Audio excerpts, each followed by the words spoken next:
अस्सलाम वालेकुम नाज़रीन, एमबी न्यूज की हेडलाइंस के साथ मैं हूं राबील सैयद। हेडलाइंस का बाकायदा आगाज करते हुए आपको बताते चलें।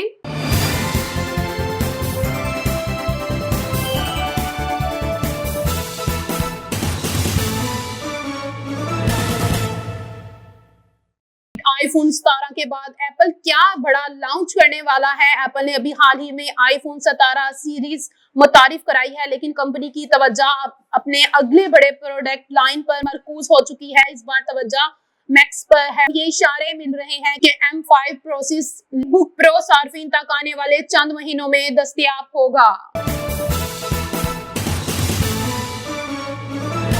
ऑडियो लीक केस, अली अमीन गंडापुर के नाकाबिले जमानत वारंट गिरफ्तारी जारी। वजीर आला के PK के Ali Mir Gandapur audio leak case में नाकाबिले जमानत गिरफ्तारी जारी हो गए हैं। डिस्ट्रिक्ट सेशन कोर्ट इस्लामाबाद में वजीर आला के PK अली अमीन गंडापुर के खिलाफ ऑडियो लीक केस की समाअत हुई। डिस्ट्रिक्ट एंड सेशन जज नसर मिनुल्लाह बलोच ने केस पर समाअत की और वारंट गिरफ्तारी जारी करते हुए अली अमीन गंडापुर को गिरफ्तार करके पेश करने का हुक्म दे दिया। सऊदी अरब ने वेटर्स को बैंक अकाउंट खोलने की इजाजत दे दी।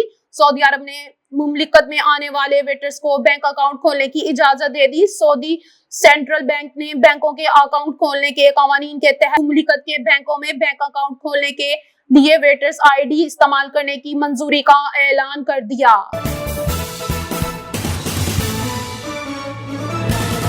एशिया कप की ट्रॉफी को एशियन क्रिकेट काउंसिल के दफ्तर में रखने का फैसला। एशियन क्रिकेट काउंसिल की भारतीय टीम को बाद में भी ट्रॉफी न देने का फैसला कर लिया। ट्रॉफी को एशियन क्रिकेट काउंसिल के दफ्तर में रखा जाएगा। ज़राए ACC के मुताबिक भारतीय टीम को इनके रवैये की वजह से ट्रॉफी नहीं मिलेगी। भारतीय टीम ने इनकार किया, इसलिए ट्रॉफी नहीं दी जाएगी।